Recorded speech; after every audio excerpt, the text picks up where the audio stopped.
Focuses on interpreting the intelligence and information that develop inferences about we believe is happening. It starts by breaking down the information into its basic and studying the connections, pull information together. Inference is tested for consistency and credibility, and it comes into the process, formulating recommendations or opinions. Recording and evaluating are the two steps of processing information. And there we go. That's the intelligence cycle. Again, looking at it in its broken down form. We collate and sort. We conduct first assessments. We develop initial inferences. We go back and we re-evaluate. We evaluate new information, collect further information and intelligence, prepare a new information collection, and then finally get to the yes, are there information gaps, and develop final inferences and intelligence recommendations. Reduction of information to writing or some other form of graphic representation and the arranging of information or related items. Means of recording information: intelligence journal, workbook, a situational match, watch list, some type of targets or identification files. Determining of the pertinence of reliability and accuracy of the information determined of the pertinence or significance relates directly to the accuracy of the information. That is critical. You cannot forget that.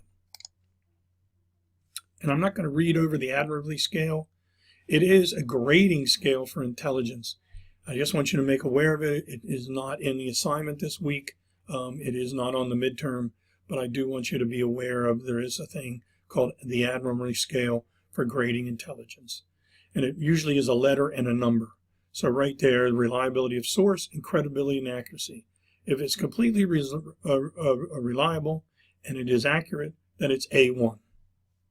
It goes on down the line there, and you can figure it out. Or if it's usually reliable, but it's doubtful, then it would be a B4. And that's how you grade intelligence very quickly, and that would go along with your report. Sources of information.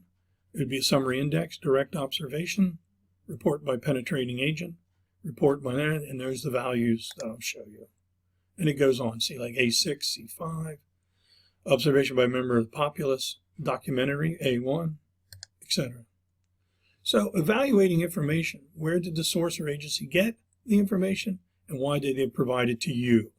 You've got to be real careful when people tell you things that are of a confidential nature, because why would they tell you? They usually don't tell you things because you're a good person. It might be that they want to get it out in an unusual fashion.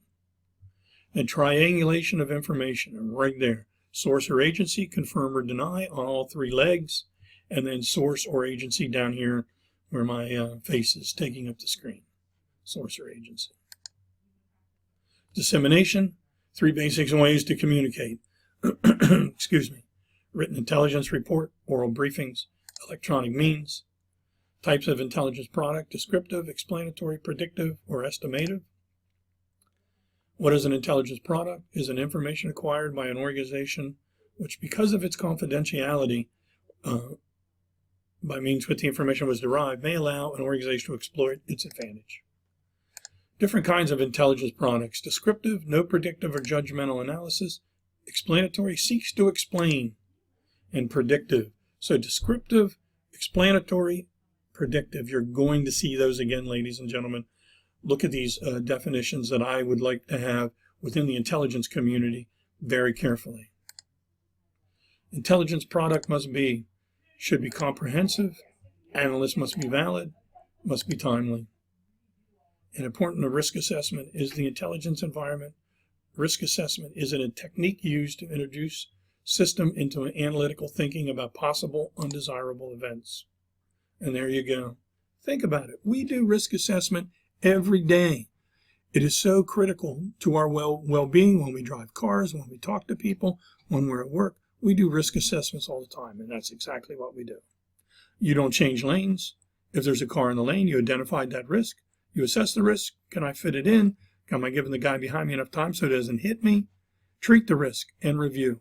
Plain and simple. It is so simple. Start using this in your daily lives. I guarantee you this will become second nature. You probably do this already without realizing that's a formalized process to it. Risk assessment, here you go, threat and harm. You want these in the low or medium range as much as you can possibly do. They're risk, harm, threat. Plain and simple. Estimation of the consequences, estimation of the likelihood of the adverse event. Threat assessment. Threats are caused by something or someone. It causes an adverse events that are agents of the threat. Adverse events have threatened someone or something. The target or thing to be threatened is the object at risk. Obviously, you do a threat assessment. What is my probability of getting hit by a comet today? Probably extremely low. As far as I know, there was only one documented event in entire world history of a human being being actually hit by an extraterrestrial item. So there, threat assessment would be low. But you can go and you can actually do that threat assessment process to determine that. The aim of a threat assessment: what is the threat to an object posed by an agent? Plain and simple. Once the question has been properly posed, then it's possible to assess the potential harm. Threat, intent, and capability, you've got to have all. Desire, expectation, and knowledge and resources. They need all those things to do the threat assessment. The explanatory product is the executive summary. You will give an executive summary of any intelligence report that we do in class or any other time actually out in the real world.